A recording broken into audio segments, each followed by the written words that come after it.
yeah, in high school, like junior year of high school, I had all these like outbreaks. I had to be pulled out of school, was diagnosed with dysautonomia.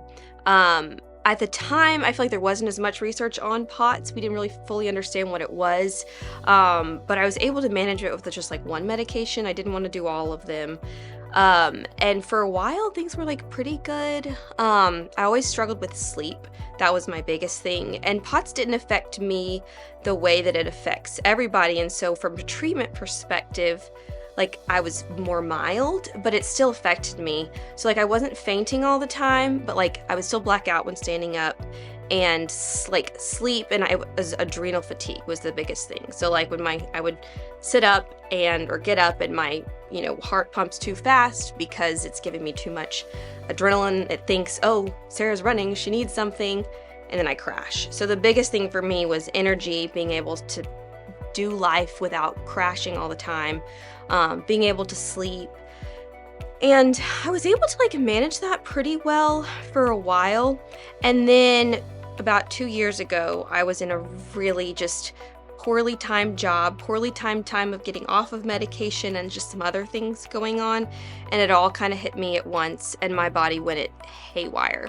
Like it was fully fight or flight mode all the time. Anxiety was just out the roof, and I dealt with anxiety my whole life to differing levels, off and on, but this was different. It felt very physical, and it was like I mentally know that I am okay, but physically I'm having all of these anxiety reactions. And I went to all these functional health doctors. I did all of these things to try to figure out what's going on. There was mold at my house, and so there was a lot of these real factors that might have caused me to continue to get deeper into that fight or flight mode, but nothing was really helping. Some diet helped stabilize things, but I was still just in this, like, I would not sleep. When I first came to Georgia Chiropractic Neurology Center, I had my exam with Dr. Jimenez. Something that we learned later on that was really eye-opening is that my eye converges sometimes, and so it goes inwards, which triggers this like anxious response because of the way that it's connected to my brain. And so Dr. Jimenez shared that could be happening in the middle of the night when like I'll wake up anxious with no actual worry on my mind. There's this like physical reaction because of this disconnect with my brain. And so she's helped me with different exercises to strengthen that muscle and hopefully continue to lessen. It happens very rarely now, so I think it's worked.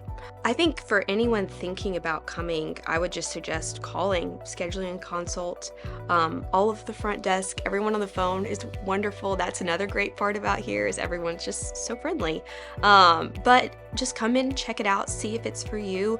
Ask them about the different types of therapies that they do. It's not going to be like anything you've probably ever seen before, and so you'll probably be curious. And I think one thing too that was appealing about here is that they don't like corner you into you must be here for X amount of months and you have to pay up front for everything. And so, ideally you do a certain amount of time because you're not going to see improvement immediately. So it won't be worth it for you just to come once, but give it a try for a little while. And if it's not worth it, then, you know.